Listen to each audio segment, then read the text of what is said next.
I request Miss Arlina Manoharan, ma'am. अच्छा, they are with the lordship. Okay. बुला लेते.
Lordship, please come on stage.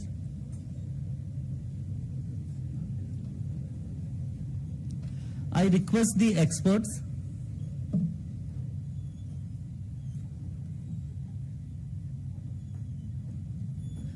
Ma'am, I request all the experts to kindly come on stage.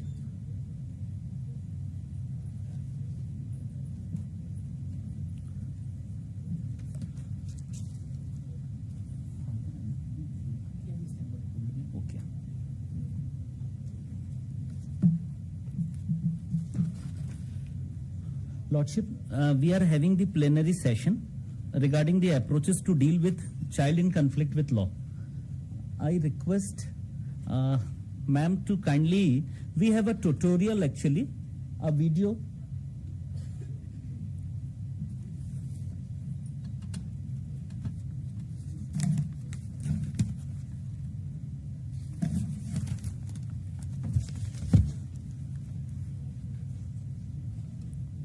I request all the participants, you have a minute-to-minute program in your bag, that bag. Kindly take it with you. You have to scan.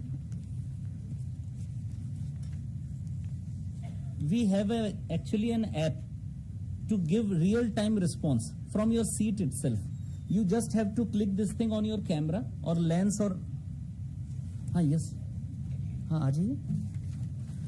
Mr. Devrat, Deputy Director, he will address you. Good evening, everyone.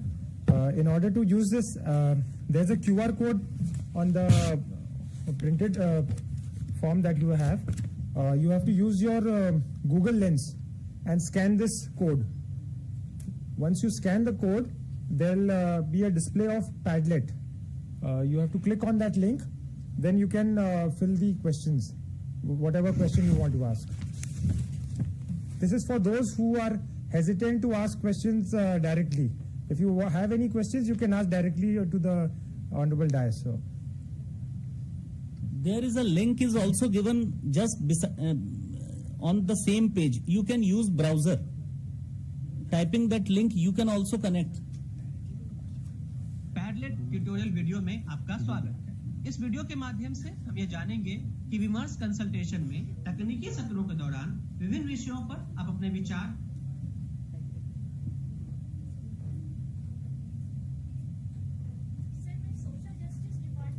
Padlet tutorial video में आपका स्वागत है।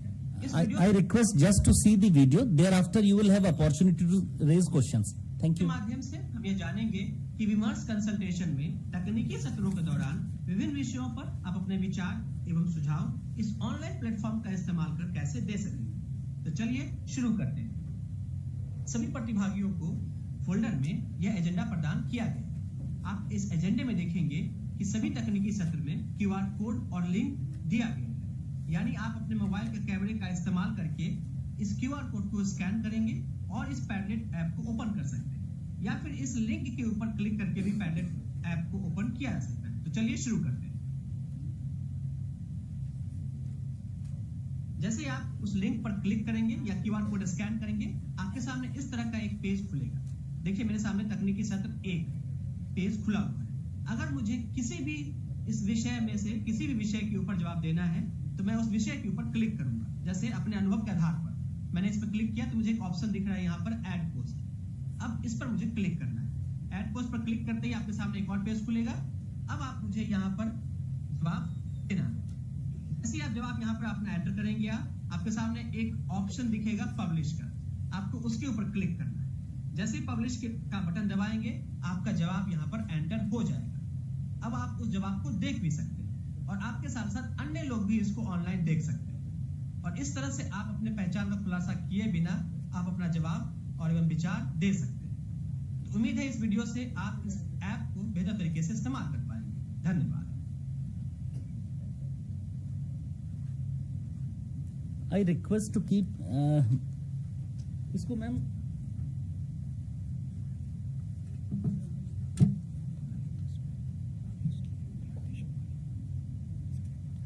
I request ma'am to kindly display the page on the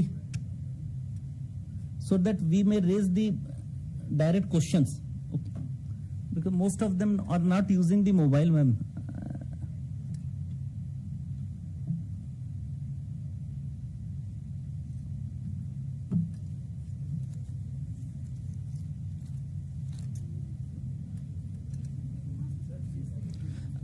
I request ma'am please आप mike दे दें। Ma'am there is the mike ma'am, आप direct address कर सकते हैं। We have experts, lordship is also here. Just 1 minute बस madam, 1 minute. देखिए ये जो आपके स्क्रीन पे ये फोटोग्राफ आया है, ये जो मैं अभी पिछले सेशन में बता रहा था कि सिरौल फॉरेस्ट जो है ग्वालियर में कलेक्ट्रेट के सामने एक जो बंजर जमीन थी, सिरौल जमीन थी, सिरौल उसको टेकरी कहते थे, पहाड़ी। ऊपर का फोटोग्राफ वो है जब ये ओरिजिनल जिसका था, ये ड्रोन से लिया गया है। ऊपर का देखेंगे आप फोटोग्राफ का जो हिस्सा है वो ओरिजिनल उसका वो ये था। एंड नीचे आप देखेंगे ये जो ग्रीन पूरा पैच है वही सेम पीस ऑफ लैंड, पहाड़ी है ये, पहाड़ी के दोनों तरफ इंक्रोचमेंट था वो हटा, कॉर्डन ऑफ हुआ, फेंसिंग हुई और आज ये जो ग्रीन कवर है ये उन लोगों के द्वारा पौधारोपण करके करा गया है जो बेल मिली जिनको। आप देख रहे हैं कितना ग्रीन कवर हुआ है और ये ग्रीन कवर उन्हीं लोगों के द्वारा हुआ। इनमें से बहुतों के जो मेरे पास एक्सपीरियंसेस हैं उनसे मैं लिखवाता हूं कि आपको कैसा फील हो रहा है। ये उसमें मैं एक लाइन हमेशा लिखता हूं कि this is not the question of plantation of a tree but the germination of A thought. तो आज मुझे लगता है कि ये थॉट जर्मिनेट हो गया है। तो ऐसा थॉट अगर हम जर्मिनेट आगे कर सकें तो उसको रेप्लिकेट कर सकें, रिपीट कर सकें दूसरी जगह जुवेनाइल्स के लिए भी, तो उनके लिए भी ये एक बहुत अच्छी चीज हो सकती है, उनके ट्रांसफॉर्मेशन के लिए, उनके रेस्टोरेटिव जस्टिस को अचीव करने के लिए। केवल ये दिखाने के लिए आपको ये करा गया था। Thank you. Thank you Lord.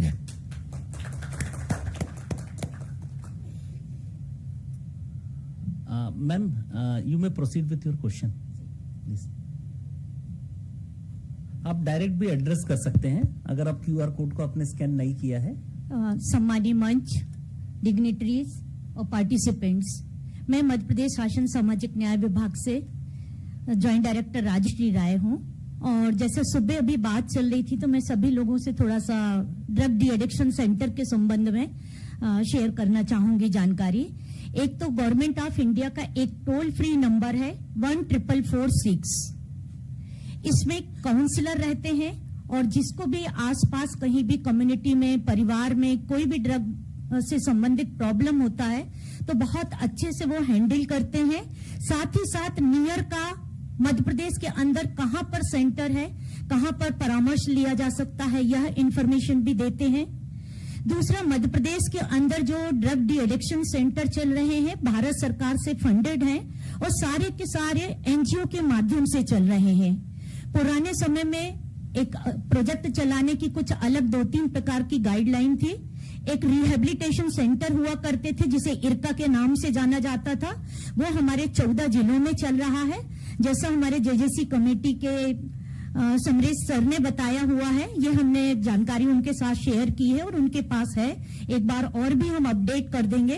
तो 14 जिलों में ये चल रहे हैं आपके बालाघाट, भोपाल, सीहोर, विदिशा, जबलपुर में 2 केंद्र हैं, सिवनी, बालाघाट, पन्ना, दमोह, नीमच, इंदौर में 2 सेंटर हैं और 1 भिंड में है।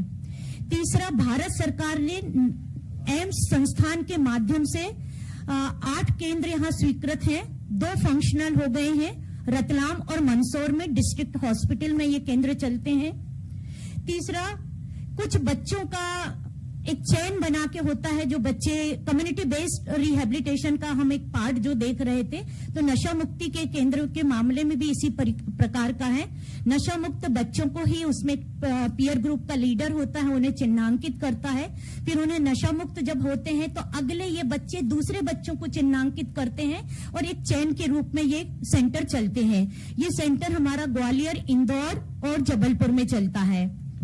अब भारत एक और है, ओडीआईसी केंद्र है, ये आउटरीच एक्टिविटीज चलाते हैं और थोड़े से समय के लिए अगर कहीं जरूरत होती है तो वहां काउंसलिंग सेवाएं देते हैं। ये ग्वालियर, इंदौर, सागर, रीवा, दतिया, भोपाल, ये हमारा जेजेसी कमेटी में फुल डिटेल और पूरा कॉन्टेक्ट नंबर सहित है। अब भारत सरकार का एक विजन चेंज हुआ है, ये जो हम अलग अलग पुराने समय में 3 प्रकार के केंद्रों की बात कर रहे थे। प्रश्न, मेरी रिक्वेस्ट है, देखिए बेस्ट प्रैक्टिस आपने अच्छा बताया जी, पर मेरी रिक्वेस्ट है कि जो हमारे एक्सपर्ट्स हैं, अब जो आप तो पूरा कंप्लीट कर लें, लेकिन इसको कट शॉर्ट करके ताकि लोगों के जो प्रश्न हैं हम उनको एड्रेस कर पाए। There is a request.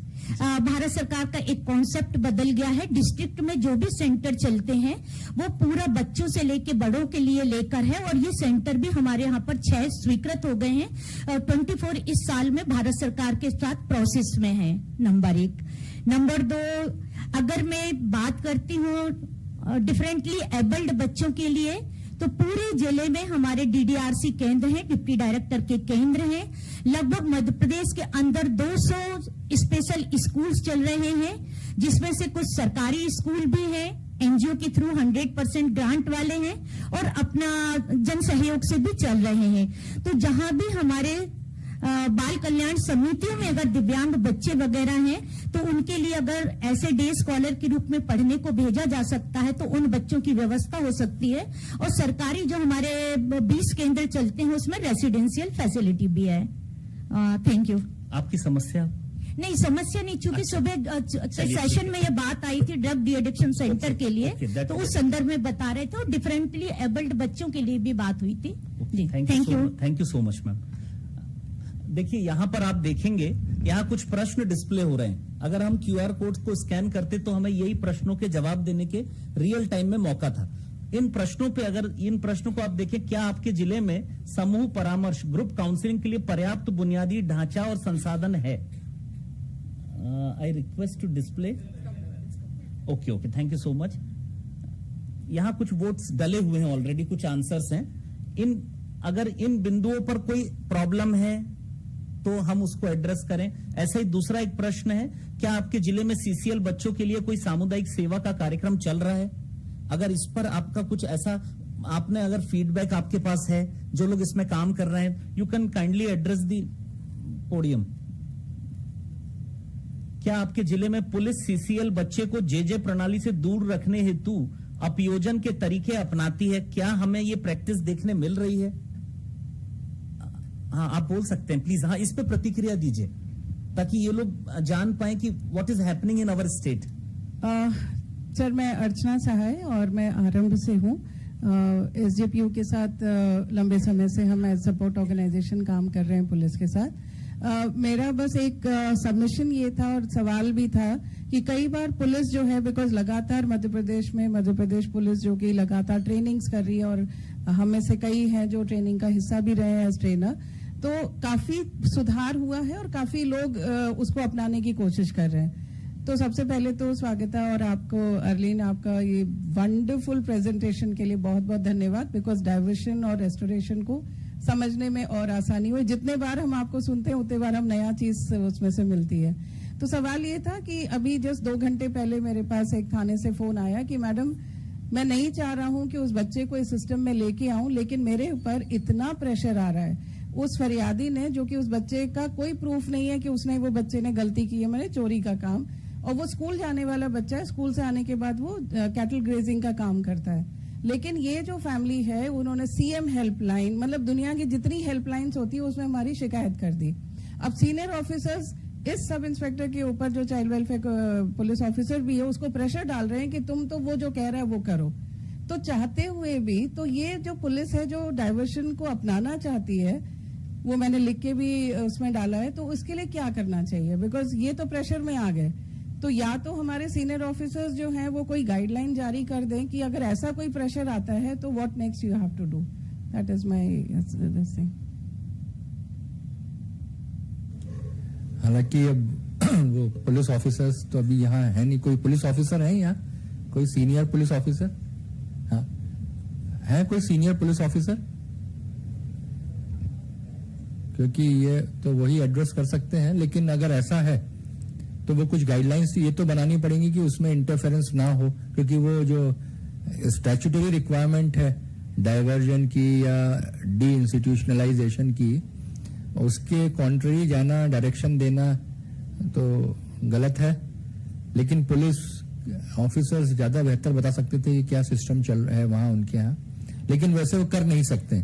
जो सब इंस्पेक्टर की अप्रोच है वो सही है, उसको सब इंस्पेक्टर को अपनी अप्रोच पे स्टिक करना चाहिए, सब्जेक्ट टू वो कैसे वो उसको निगोशिएट करेगा उस प्रेशर को।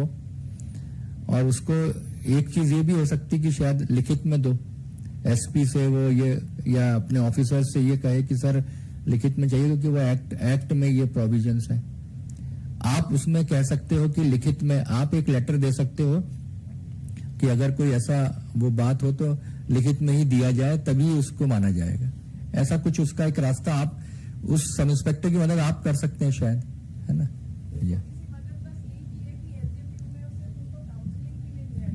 हाँ, और उसमें आप ये रिपोर्ट दे सकते हैं कि इस समय इसको उस तरह से इंस्टीट्यूशनलाइज करने की जरूरत नहीं है। वो भी है, और उनको बस यही सजेशन दिया, क्योंकि बोल रहे कि मैडम फिर मैं रोजनामचे में लिख दूं, तो रोजनामचे में अगर लिख दिया तो वो तो प्रोसेस शुरू ही हो गया। तो उससे बचने के लिए कि हमने कहा आप पहले एसडीपीओ आ जाइए, बच्चे से हम लोग बात कर लेते हैं, और बच्चे से बात करने के बाद जो रिपोर्ट में हमारा आता है वो आपके अधिकारी को दिखाइए। हाँ, बस वो कि ये अभी समझाइश नहीं है, but that is not a permanent solution. This is happening so many. नहीं, अगर आप मॉर्निंग में बताते तो शायद ऑफिसर्स के टॉपिक ही अभी चला तो इस वजह से। तो आपने जो बताया अर्चना जी, हमारा भी यही प्रॉब्लम है कि जब हम पुलिस के साथ काम करने जाते हैं डाइवर्जन को लेके, there are some sensitive officers जो डाइवर्ट करना चाहते हैं, बट वो प्रेशर जब आएगा तो हमारी स्ट्रैटेजी रही है कि हम डीसीपी लेवल ऑफिसर से जाके मिलते हैं, और वो एक मीटिंग में नहीं होता है, तो वो बार बार मीटिंग्स होती हैं। इनफैक्ट कोविड के पहले हमको परमिशन मिला था कि इस साउथ पूरे जुरिस्डिक्शन में उन थाने में से प्लीज सेंड योर ऑफिसर्स, तो हम उनको एक ओरिएंटेशन देंगे, उसके बाद referral. So our approach has been like that, because we know they will get stuck, they may want to do, but because of the hierarchy they know that they cannot push it far. We have to go to the senior police officers, convince them first, so then they feel that okay, if we take this measure we will be protected by our senior. So that is the approach that we have taken, and that's how some of the cases, just recently we had a case, same thing, the officers had a tremendous pressure, but then we told her that we are speaking to your senior officer, so let's try this, and we did try. Eventually, of course, the case had to go back because the child did not want to be diverted. So we sent the child case back. अभी screen पे ma'am दो issues थे, इन पे भी इनके विचार पूछ सकते हैं।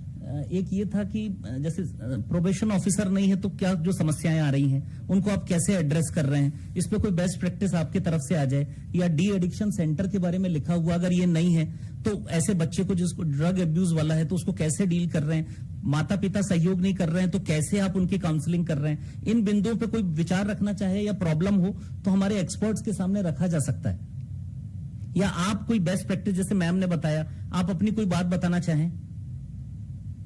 एक नेक्स्ट पेज अगर नहीं है मैम, थोड़ा सा नेक्स्ट पेज पे जाएं। इन बिंदुओं को पढ़ के देखें, इन पर आप हो सकता है आपका बिंदु ऐसा हो जो इंप्रेसिव हो तो हमारे एक्सपर्ट्स को भी पता चले। आप लोगों ने क्यूआर कोड स्कैन नहीं किया, कम से कम सामने आके तो आप बोलेंगे, अब ये माना जाएगा।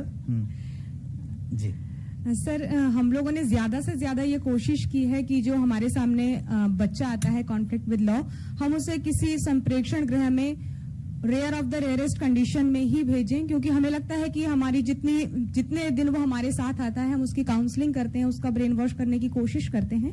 और गुड प्रैक्टिस के तहत हमने 2-3 बच्चों को कुछ सामुदायिक सेवाएं दी और वो बच्चे उसमें इतने खुश हैं। एक बच्चा था 16 साल का, उसे हमने डिस्ट्रिक्ट हॉस्पिटल भेजा।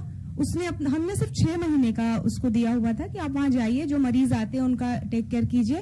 अब वो बच्चा 1 साल से आना ही नहीं चाहता, कहता है मैडम आप ना मुझे वहीं रखिए, मुझे वापस मत बुलाइए, मुझे बहुत अच्छा लगता है सेवा भावी काम करना। दूसरा सर, हमने एक बच्चे को बोला कि मतलब वो बहुत इंटीरियर में था, मैंने कहा कि मैं बालाघाट से हूं और वहां पे बहुत बड़े बड़े इंस्टीट्यूशंस नहीं होते जहां सामुदायिक सेवाएं दी जाए, तो हमने एक बच्चे से कहा कि आप मिडिल स्कूल में खुद भी पढ़िए और वहां पे आप पौधे लगाइए, आप 10-5 पौधे लगाइए और मिड डे मील जो होता है, मिड डे मील का प्रोसेस है, तो आप ना सबको एक प्लेट, हर दिन एक प्लेट में दाल सर्व कीजिए। जब आप सर्विंग सीखेंगे तो आपको अंदर से खुशी होगी। अब उसने क्या किया, उसको रेगुलर अपने कामों में ला लिया कि नहीं मुझे खाना परोसना बहुत अच्छा लगता है। तो छोटी छोटी हमारी कोशिशें होती हैं जिनसे बच्चों के अंदर भी मोटिवेशंस आए कि हम कुछ अच्छा कर सकते हैं, और वो फिर इतना गौरवान्वित अपने आप को महसूस करते हैं, इतना आत्मविश्वासी हो जाते हैं कि वो हमारे लिए सबसे बड़ी आत्मसंतुष्टि है।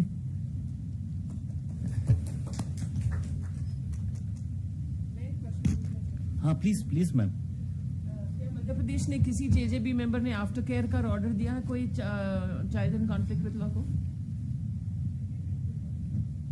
कोई आफ्टर केयर स्कीम है क्या मध्य प्रदेश में for children, and does that scheme also provide after care for children in conflict with law?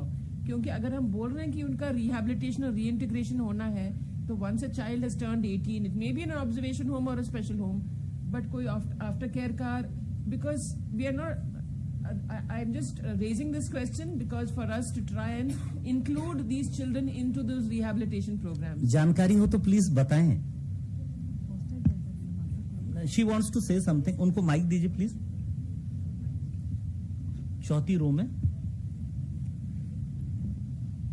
Actually ma'am after 18 years तो उसको कोई ऑर्डर नहीं किया है, पर एक गर्ल जुवेनाइल थी, उसके केस के डिस्पोजल के बाद उसको आगे के उसके रिहेबिलिटेशन के लिए CWC रेफर किया, जहां से उस बच्ची ने अपनी 12th कंप्लीट की है और 18 प्लस होने के बाद अब वो आगे अपनी ग्रेजुएशन परस्यू कर रही है और अभी वो उसके आगे आफ्टर केयर में उसको रखा गया है। तो ये ऑर्डर जरूर है। So that's the point I want to make, कि वही पॉइंट मैं दोहराना चाहती हूँ कि the JJB should not abdicate its role of also fulfilling the object of the act. Care, protection, treatment, rehabilitation, reintegration. There is no need to refer to the CWC. As JJB itself, please pass orders to for aftercare so that the district child protection unit and the functionaries recognize that these children are also entitled to these schemes. It's just an attitude shift that we also need to make. That's the point I want to make. Thank you. Please.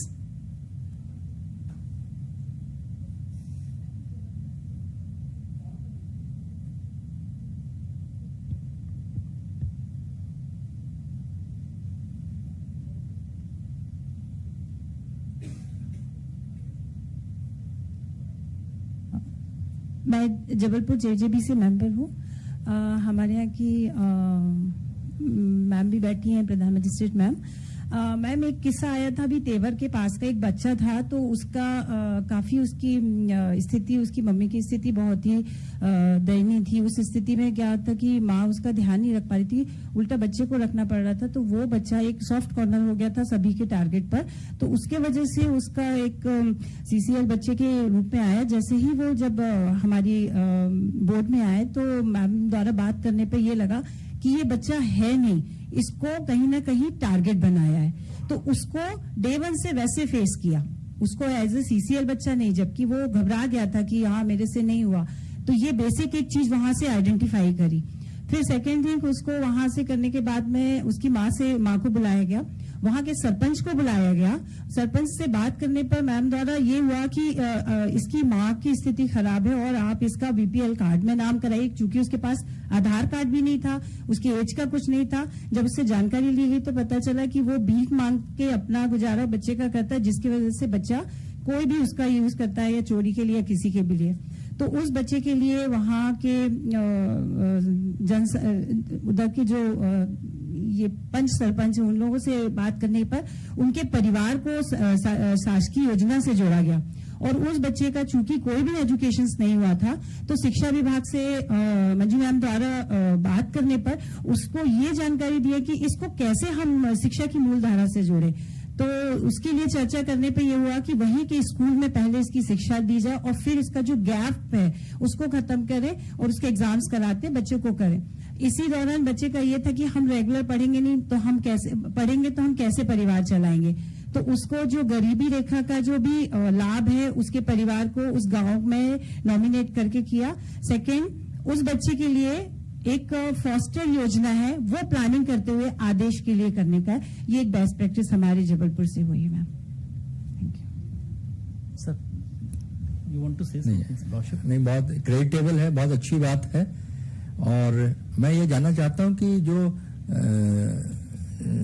Magistrate J board के और members थे वो NIMHANS गए थे अभी कुछ दिन पहले ट्रेनिंग के लिए, आप लोग का वो कैसा एक्सपीरियंस रहा था?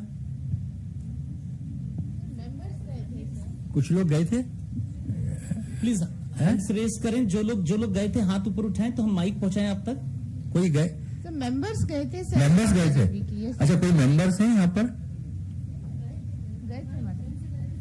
वो उनका कैसा अनुभव रहा? क्योंकि मैंने सुना अच्छा काफी वो लोग प्रसन्न। Sir, I am principal magistrate JJB. हमारे यहाँ से मेंबर गई थी तो उन्होंने बताया कि जो प्रिलिमिनरी असेसमेंट के संबंध में उनको बहुत अच्छा स्टडी मटेरियल मिला था। उन्होंने मेरे साथ शेयर भी किया उसे, तो वो हमारे शायद व्हाट्सएप ग्रुप में भी एक मेंबर ने डाला था। तो सर हम लोगों को उसके बाद बच्चों के प्रिलिमिनरी असेसमेंट करने में बहुत सारा फायदा हो रहा है सर। तो जो 4 दिन के लिए शायद वहाँ रहे थे और वहाँ उन्होंने वो ऑन स्पॉट भी हॉस्पिटल या उसमें जो क्लिनिकल भी असाइड देखी थी शायद उन्होंने। जी सर, बहुत वो जो उन्होंने फॉर्मेट्स दिए थे sir, they are very useful for us. Awasthi ji, आपके लिए ये एक इम्पोर्टेंट है कि ऐसे लोगों की ज्यादा से ज्यादा ट्रेनिंग वहाँ निमहंस जैसे हम जो रेप्यूटेड या नेशनल एमिनेंस के इंस्टीट्यूशंस हैं वहाँ हम इनकी कराएं, क्योंकि वहाँ उनको ऑन द स्पॉट ये सारी चीजें मिलती हैं ट्रेनिंग। तो तब ये हम आउट ऑफ द बॉक्स सोचना सीख पाएंगे, है ना? Sir, I wanted to share a good practice that we have adopted at Rewa. जब भी कोई बच्चा हमारे सामने आता है, हमने सर एक डेटाबेस कलेक्ट करने के लिए फॉर्मेट तैयार किया है। उसमें हम बच्चे का एजुकेशन क्वालिफिकेशन लिखते हैं, उसका नाम, उसके पेरेंट्स का नाम लिखते हैं, how we can reach him, और उससे सर उसके क्या इंटरेस्ट है, क्या एस्पिरेशंस है लाइफ की, वो सब सर हम लिखते हैं। And then sir when we reach about 100 बच्चे जब हमारे पास इकट्ठे हो जाते हैं तो हम उसको एनालाइज करते हैं कि कितने बच्चों को किस चीज में इंटरेस्ट है, फिर उससे रिलेटेड प्रोग्राम सर हम करने की कोशिश करते हैं। तो उससे जो है बच्चों को मोटिवेशन भी मिलता है और कुछ बच्चों को सर IIT में ITIs में भी जो है एडमिशन इस कारण से हुआ है सर। अच्छा, बहुत अच्छा है। एक चीज और आप लोग करें कि जब भी किसी इंस्टीट्यूशन में अगर बच्चे लड़कियां ज्यादा हैं 10-5 या लड़के हैं, तो जब भी आप उनसे मिलें तो उनसे ये कहें कि आज हम अभी थोड़ी देर में आपकी जो बेस्ट फ्रेंड है यहाँ उसका इंट्रोडक्शन आपसे लेंगे कि उसका नाम क्या है, उसकी एजुकेशन बैकग्राउंड क्या है और उसकी एस्पिरेशंस क्या है। ये आप अपनी नहीं बताइए क्योंकि आप तो अपनी जानती हैं, आप अपनी फ्रेंड की बताइए। तो उससे जो कॉमरेडरी है उनके अंदर, एक होने का भाव है, दोस्ती का भाव है या एक दूसरे के प्रति लव एंड अफेक्शन का भाव है, वो बढ़ेगा। कुछ इस तरह के एक्सपेरिमेंट्स आप थोड़े से करिए। बच्चों में बोलें कि अपना जो तुम्हारा कोई बेस्ट फ्रेंड है उसमें या दोस्त है, अभी तो उसके बारे में तुमसे पूछेंगे कि वो क्या बनना चाहता है, उसकी क्या लाइकिंग है, उसको क्या खाने में पसंद है, कौन से स्पोर्ट्स पसंद है, कौन सा खिलाड़ी पसंद है उसको, फिल्में कौन सी हैं। इस तरह से अगर आप करेंगे तो वो बच्चे का उस दोस्त के प्रति या आर्टिफिशियली उसको एक दोस्त बनाना पड़ेगा, क्योंकि हर किसी को कंपल्सरीली कह दो कि हर कोई अपने एक दोस्त का बताएगा। इसी हॉल में अगर बोल दिया जाए कि एक जे बोर्ड मेंबर दूसरे मेंबर का बताएगा, एक मजिस्ट्रेट दूसरे मजिस्ट्रेट का बताएगा, तो आप now you will have to take interest कि ये आदमी को भिंडी पसंद है कि नहीं है, ये आदमी को सचिन तेंदुलकर या पीवी सिंधु कौन पसंद है, बैडमिंटन पसंद है, टेबल टेनिस पसंद। ऐसे हम थोड़ा सा उनको एक कॉमरेडरी या एक उसको उनकी अंदर जो एक इमोशनल फीलिंग्स है उसको थोड़ा सा एक दूसरे के प्रति जगा सकते हैं, है ना मैडम? हाँ प्लीज। सर सुबह से इतनी सारी बातें सुनी है, सवाल इतने सारे हैं कि समझ नहीं आ रहा कि कौन सा पहला ले। बट मेरा पहला सवाल आपसे ही है सर, जितने भी चीजें आपने स्टोरी शेयर करी है सर, वो मुझे ऐसा पर्सनल फील होता है कि वो आपके पर्सनल कमिटमेंट की वजह से, पर्सनल इंटरेस्ट की वजह से सब हुआ है। हमने कम्युनिटी सर्विस के बारे में सुना, सिस्टम में है, लेकिन वो सिस्टम की अप्रोच को एग्जीक्यूट होने में क्या परेशानी होती है। मैं बहुत सारी जेजेबीज के साथ डायलॉग करने की कोशिश करता हूं, लेकिन मैं आज तक समझ नहीं पाया कि उसको एग्जीक्यूट होने में क्या प्रॉब्लम आती है। दूसरा सर, जो कॉन्सेप्ट एंड अप्रोच आज बहुत सारी बताई गई है, मुझे ऐसा लगता है कि वो इतने छोटे डिस्कशन के अंदर उसको रोल आउट करना एट ग्राउंड बहुत मुश्किल होगा। उसके लिए हमें डिटेल बात करने की जरूरत रहेगी। तो ये दो सवाल था। तीसरा सर ये था कि जो डिपार्टमेंट है, डिपार्टमेंट के अंदर मैं चूंकि चाइल्ड प्रोटेक्शन में पिछले 18-19 साल से हूँ, एक डर रहता है, ये माफ करना अगर किसी बुरा लगे, कि सुपरिटेंडेंट के बिहाफ पे बोल रहा हूं सर मैं, कि जब भी हम कुछ नया एक्सपेरिमेंट करने जाते हैं तो डर रहता है कि अगर बच्चे रन अवे हो जाएंगे तो फिर डिपार्टमेंटल इंक्वायरी एक बहुत बड़ा फियर फैक्टर रहता है। तो हम सुपरिटेंडेंट को कैसे सेव करें, उनको एक्सपेरिमेंट करने के लिए कैसे वो ताकत दे, वो अगर थोड़ा पता चले तो हम ग्राउंड पे उनके साथ बात करेंगे। और फोर्थ सर, मुख्यमंत्री बाल आशीर्वाद योजना है, उसके अंदर भी अगर हम बाल स्पेशल होम और ऑब्जर्वेशन होम के बच्चों को जोड़ेंगे तो काफी उनके लिए भी मदद होगी सर। ये बातें थी सर। अब देखिए, ऐसा है कि जहां तक आपने कहा कि इंडिविजुअल कमिटमेंट की बात है, वो अगर हम कमिटमेंट, जैसे बुराई बड़ी इन्फेक्शियस होती है, तो वैसे अच्छाई भी तो कंटेजियस है, अच्छाई का भी संक्रामक है। अगर अच्छा थॉट अगर हम लेके जाएंगे तो वो फैलता है। और जैसे कि मैंने कहा कि हमको सेंसिटिव होने की जरूरत है, तो सेंसिटिव हम बहुत बड़े बड़े कॉन्सेप्ट से सेंसिटिव नहीं हो सकते हैं। हम छोटी छोटी बातों से या छोटे छोटे थॉट से, जैसे एक मेरा इस एकेडमी में शायद मैं कम से कम 10 बार या 15 बार जब भी मैं किसी कॉन्फ्रेंस में आता हूं, चाहे जूनियर जजेस को, चाहे सेशंस जजेस को, चाहे और किसी, चाहे हमारे हाईकोर्ट की कुछ कॉन्फ्रेंस हो, मेरा हमेशा ये थॉट रहता है कि every file, FILE with same alphabets contains A life. जब मैं ये बोलता हूं तो मैं बार बार इसको इसीलिए बोलता हूं कि ये थॉट जितनी जगह ज्यादा से ज्यादा पहुंचे उतना अच्छा है। और एक अभी 6 महीने पहले एक कॉन्फ्रेंस में कोई संयोग ऐसा था कि 7-8 सुप्रीम कोर्ट जजेस वहां गैदर्ड थे। संयोग से मुझे भी जाने का मौका मिला। एक जज साहब ने अपनी जब स्पीच दी तो उसमें उन्होंने ये बोला, मैं इसलिए कहना चाह रहा हूं कि कैसे ये चीजें ट्रेवल करती हैं कई बार, अच्छे थॉट्स। उन्होंने कई बातें कही और फिर उन्होंने एक चीज कही कि बोले मुझे लगता है कि बोले मैं हर जगह से सीखता हूं, एक चीज मैंने यहां जस्टिस पाठक जो बैठे हैं उनसे सीखी और वो ये है कि every file with same alphabets contains A life. क्योंकि वो मैं अपने जजमेंट में लिख चुका हूं उसको, तो उनने वो पढ़ा था वो, और फिर उन्होंने एक्सप्लेन करा कि फाइल के वर्ड्स अलग अलग हैं, वही जोड़ दो तो लाइफ बन जाती है। तो हमको हर फाइल को लाइफ समझना चाहिए, बिकॉज उसके अंदर सेंसिटिविटी रहती है। और ये फिर उन्होंने अपना वो थॉट समझाया, मेरे लिए बड़ा आश्चर्यजनक बात थी। क्यों? क्योंकि एक इतना हायर उस पर अथॉरिटी जो है वो कॉन्स्टिट्यूशनल अथॉरिटी ये बात कह रही है। संयोग से ये बात मैंने इसी कॉन्फ्रेंस हॉल में 2021 मार्च में जब नेशनल एक सेमिनार हुआ था, डायरेक्टर्स रिट्रीट, वो चीफ जस्टिस थे एक हाई कोर्ट के, वो यहां बैठे हुए थे इस फ्रंट रो में, मैं पीछे वाली रो, सेकंड रो में बैठा हुआ था। बात ये ऐसी डिस्कशन चला, सारे जजेस का ये कहना था कि जज की एक क्वालिटी ये है कि सबसे अच्छी चीज कि वो गुड ह्यूमन बीइंग होना चाहिए। वहां से मैंने उस बात को वहां से बोला, तो वो जस राम ने पलट के देखा कि ये कौन बोल रहा है, और उनको वो बात याद थी। तो क्या होता है कि ये थॉट जो होते हैं ये ट्रेवल करते हैं।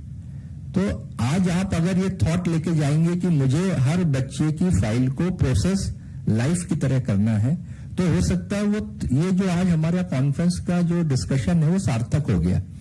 1 से 2 लोग होंगे, 2 से 4 होंगे, प्लस क्या है सबकी सेंसिटिविटी अलग अलग तरीके से मैनिफेस्ट होती है। हो सकता है कई लोग इस थॉट को नहीं समझ रहे हैं, लेकिन अदरवाइज बहुत अच्छा काम कर रहे हैं।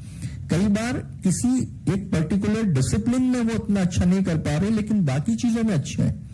तो जो सेंसिटिविटी है धीरे धीरे फैलती है, और ये एक्ट नया है, इस पे वर्कशॉप्स अभी कुछ साल में हो रहे हैं।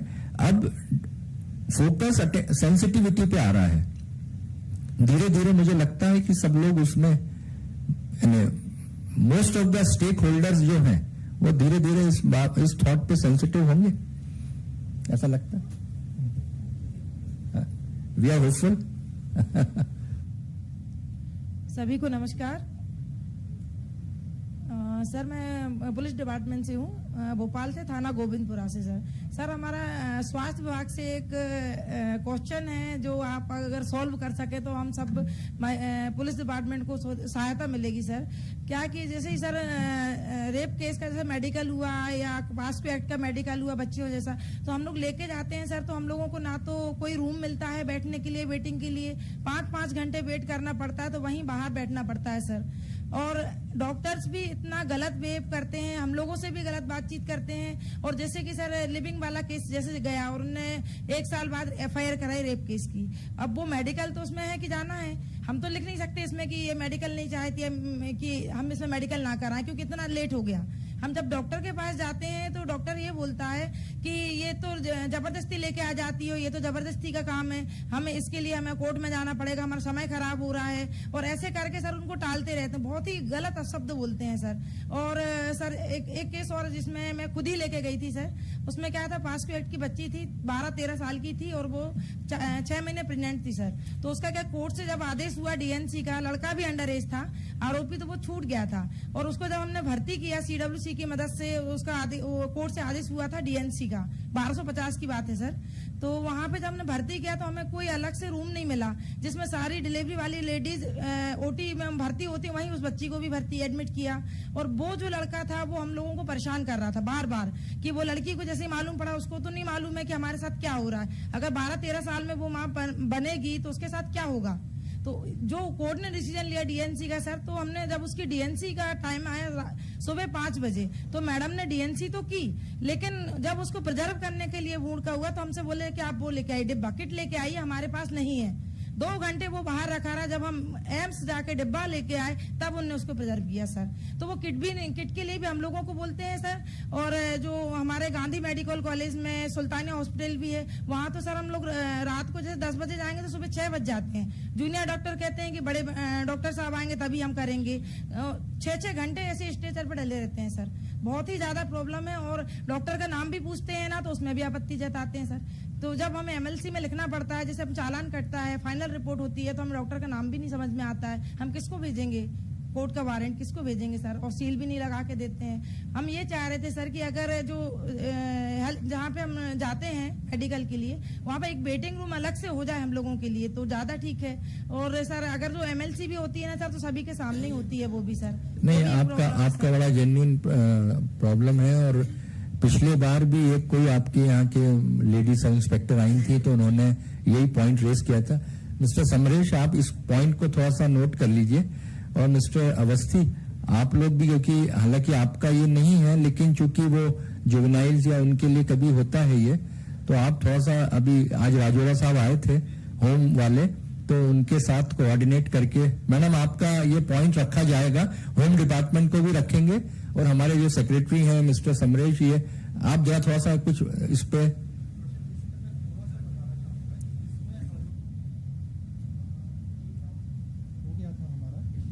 पिछली बार भी ये क्वेश्चन आया था। सर पिछली बार लॉर्डशिप हम लोगों ने जब ये प्रश्न आया था तो उसके बाद से हेल्थ डिपार्टमेंट को लिखा था, तो हेल्थ डिपार्टमेंट ने हर एक जिले में जो है वो एक डॉक्टर की जो है असाइन ड्यूटी लगाई है कि एमएलसी जो है वो किसके द्वारा कराई जाएगी। तो मतलब जैसे फॉर एग्जांपल ये जो है वो जब सर मैं बता रही हूँ ना, ड्यूटी लगती है सर, लेकिन वो ये कहते हैं ओटी में है मैडम। दूसरी बात, हमारा ना वेटिंग रूम, उसके लिए बोल रहे हैं कि जैसे बच्ची भर्ती हुई है, डीएनसी होना है या कुछ भी होना है, तो उसके लिए एक अलग से रूम रहे, क्योंकि जो सामूहिक जो और भी लेडीज हैं तो उनको फिर दिक्कत होती है सर। अब इतनी सी बच्ची और इतने बड़े जो बड़े केसेस होते हैं तो वो उनको देख के वैसे ही डर जाती है। जैसे एक मेडिकल में क्या हुआ था, जब उसकी एमएलसी होना थी सर, वो 7 साल की बच्ची थी, उसके सामने कैंची पहले लेके आ गए कि वो, जबकि उनको काटना था पट्टी, लेकिन कैंची लेके आए तो ऐसा डर गए कि हो सकता है मुझे काट रहे हो। तो इस टाइप की हरकत होती है सर। सर हेल्थ डिपार्टमेंट से भी जो है वो यहाँ पे नोडल ऑफिसर है, तो मैं नोडल ऑफिसर से। कौन है? अच्छा,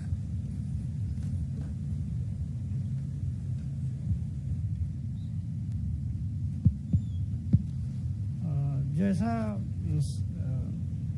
समरेश सिंह जी ने बतलाया, वो इंस्ट्रक्शन जारी हो गए हैं। हर जिले में एक नोडल गायनेकोलॉजिस्ट बनाए गए हैं जिला अस्पताल में, और उनके अधीन में एक मेल और एक फीमेल असिस्टेंट्स भी डॉक्टर रखे गए हैं, जो ये कोऑर्डिनेट करेंगे कि उनकी एमएलसी सही टाइम से हो। जहाँ तक अलग कमरे की बात है, उसको हम नोट करते हैं और उसके लिए हम इंस्ट्रक्शन जारी करेंगे कि वहाँ पर एक अलग कमरे की व्यवस्था, थोड़ा अलग कमरा और थोड़ा अलग माइंडसेट भी जरा, है ना, क्योंकि कमरा तो आ जाएगा लेकिन माइंडसेट भी आना चाहिए। जैसे उन्होंने अभी आपके जो पीछे बैठे सज्जन, उन्होंने बताया कि ये सेंसिटिविटी वाला बात, तो क्योंकि वो उनका, अब अगर लेडी पुलिस सब इंस्पेक्टर रात में ले गई हैं और बच्ची भी अगर 15 साल की 12 साल की है, तो मामला थोड़ा सा डेलिकेट हो जाता है। अगर 8 घंटे रहेगी, हो सकता है इस बीच वो सामने वाले आके भी उसको प्रेशराइज कर दें, कहो मेडिकल मना कर दे मेडिकल कराने से। तो ये चीजें थोड़ा सा इनको प्रायोरिटी, क्योंकि ये भी आप लोग भी पब्लिक ऑफिसर्स हैं, ये लोग भी पब्लिक ऑफिसर्स हैं, तो अगर इनको थोड़ा सा पहले इनका अगर वो कर दिया जाए तो ज्यादा बेहतर रहेगा। समस्या यही आती है, बाकी कोशिश में कोई जानबूझ के नहीं करता।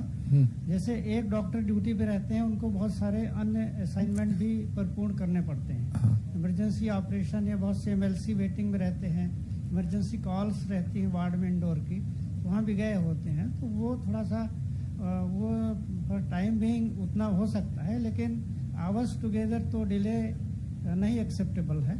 उसके लिए, और जो दूसरा मेडिकल कॉलेज का उन्होंने बताया, जो कि हमारे डिपार्टमेंट से अलग डिपार्टमेंट है, लेकिन हम उसके लिए भी जो संबंधित डिपार्टमेंट के डायरेक्टर्स हैं, उनको ही हम इसका जिक्र करके और इन्फॉर्म कर देंगे कि थोड़ा एटीट्यूड भी, और दूसरा किट वगैरह का जो बता रही है वो प्रॉब्लम आती है कई बार। किट का भी हम किट जो कह रहे हैं, जैसे कि पुलिस को लाना पड़ता है, तो वो चीजें ना बने। वो मिस्टर समरेश, ये आप नोट कर लें और ये इसका एक कुछ आउट निकालें। मैडम आपका वो पॉइंट नोट कर लिया है, हाँ, उसको सही जगह पे उठाएंगे। सर बस इसमें चूंकि सर ने कहा कि जिले में एक अधिकारी अपॉइंट है, उसमें जैसे मैं बात कर रहा हूं बीना और सागर के संदर्भ में। बीना 70 किलोमीटर दूर का एक जंक्शन है जहां जीआरपी को एक बच्ची मिलती है, और जो अपॉइंटेड ऑफिसर हैं वो सागर में हैं, और एमएलसी होना है वो बीना के ऑफिस में। अब वो वहां के डॉक्टर्स हमसे कह रहे हैं कि आप इसको बीना लेकर जाएं, और ये अभी 3 दिन पहले का केस है, ट्रैफिकिंग का केस है। बच्ची की शादी हो चुकी है, 12 साल की बच्ची है, और बच्ची के साथ सेक्सुअल वायलेंस हुआ है। अब उसमें इंटरेस्टिंग है कि जीआरपी के ने जब बातचीत करी थी, तब बच्ची ने सेक्सुअल वायलेंस की जानकारी नहीं दी थी।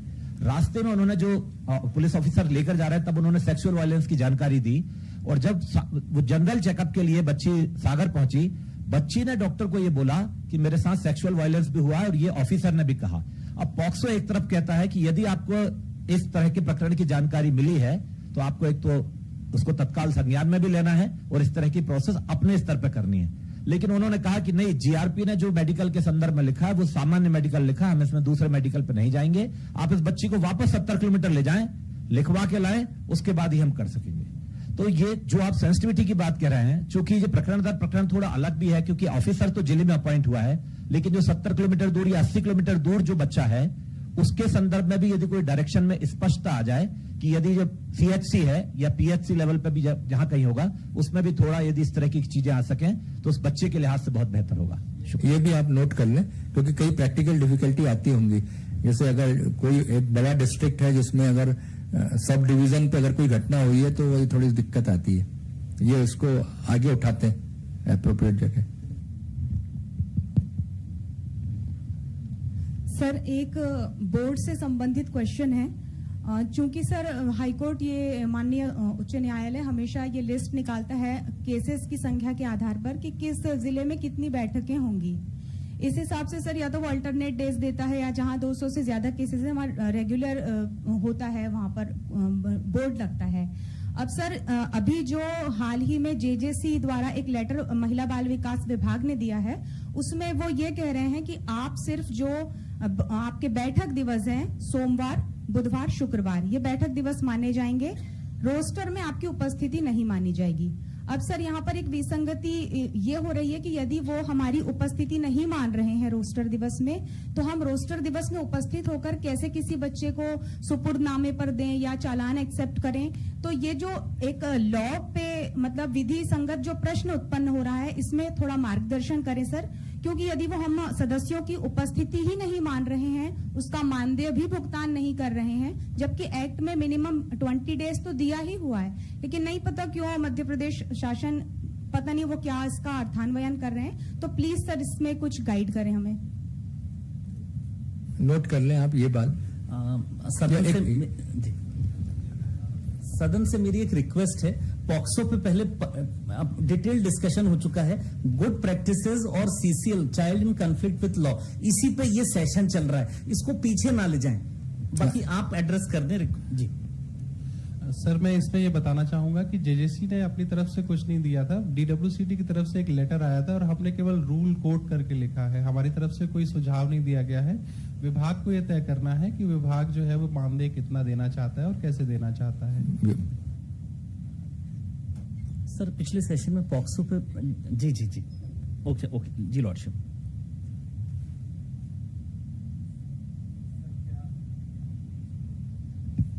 सर मैं जवाब कर दूं इसका।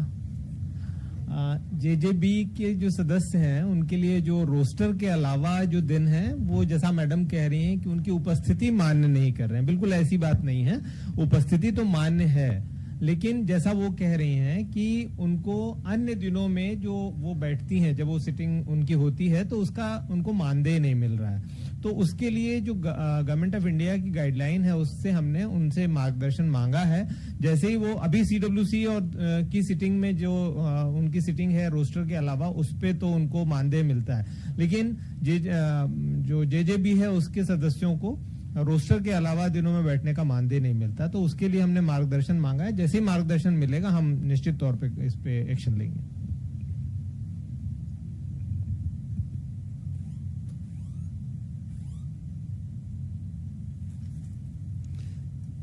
Child in conflict with law, ये सेशन पे अगर आप बेस्ट प्रैक्टिसेस बताना चाहें तो प्लीज एड्रेस करें, कोई प्रश्न हो तो आप निश्चित रूप से पूछें।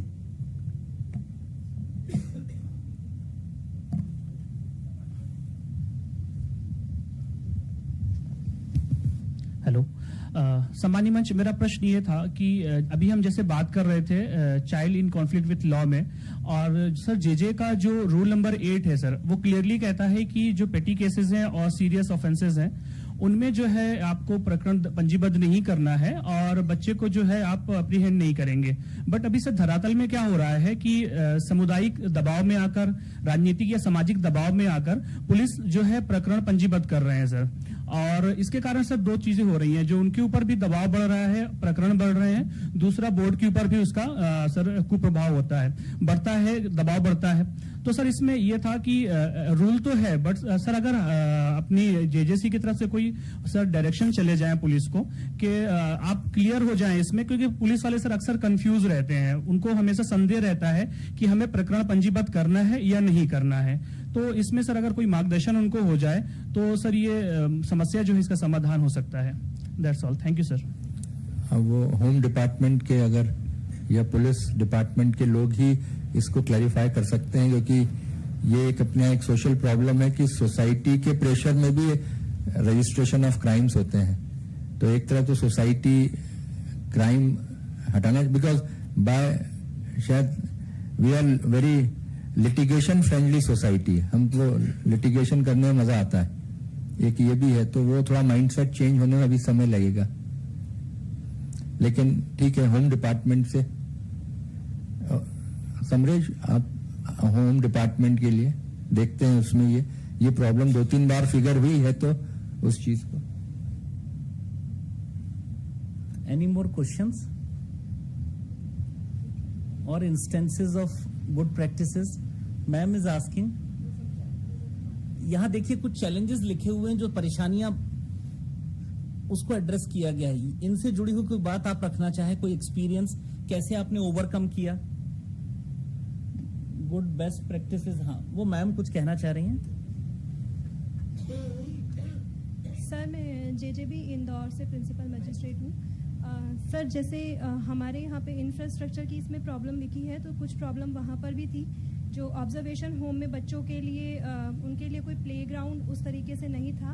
हालांकि मशीन्स, उनके लिए एक्सरसाइज मशीन्स और कुछ प्ले के इक्विपमेंट्स आए थे, तो उसके लिए फिर हमने बराबर में हमारी एक बिल्डिंग थी, सामाजिक न्याय परिसर की बिल्डिंग थी, वो खाली पड़ी हुई थी। तो उसके लिए हमने श्रीमान कलेक्टर महोदय से चर्चा की और उनसे परमिशन लेके उसको हमने कुछ समय के लिए बच्चों के खेलने के लिए उसको हमने दिया है। मतलब ये गुड प्रैक्टिस में सर मैं बताना चाहूँगी कि जहाँ प्लेस की अगर कोई प्रॉब्लम है तो कनेक्टेड अगर कोई हमारे पास बिल्डिंग है तो उसको हम यूज़ कर सकते हैं। इसके अलावा सर, जैसे हम यहाँ पर ऑब्जर्वेशन होम में टीचर की पोस्ट अभी वैकेंट है, तो CSA से संपर्क करके हमने एक टीचर वहाँ पर अपॉइंट कराए हैं, जो रोज़ आते हैं बच्चों को वहाँ पर, जितने भी बच्चे ऑब्जर्वेशन होम में रहते हैं उनको डेली वो गाइड करते हैं। और DCA जो कंप्यूटर में डिप्लोमा है उसका भी कोर्स कराया जा रहा है बच्चों को, और उनको सर्टिफिकेट्स भी अवेलेबल कराए जाते हैं। Thank you.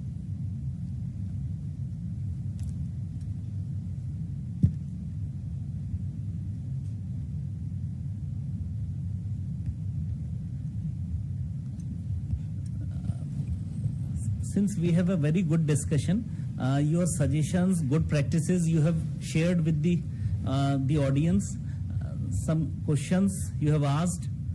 Okay, last question, Lordship, we may take. जी.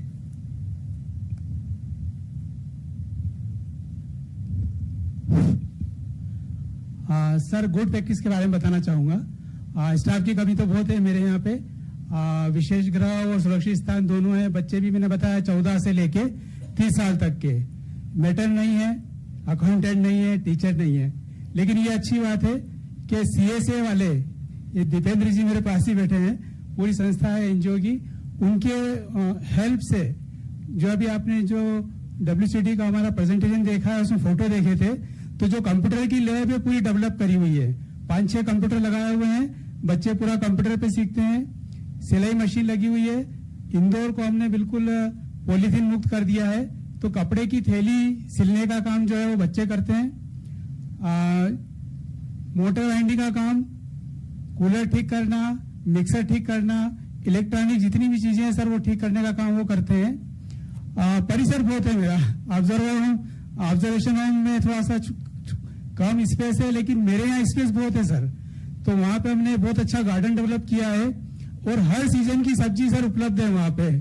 बच्चों से हम काम कराते हैं, बाहर निकाल के उनको सब्जी बोना सिखा दिया है, तो सब्जी लगाते हैं और वही सब्जी जो है वो रसोई में बच्चे खुद अपने हाथ से खाना बनाते हैं सर, स्वादिष्ट।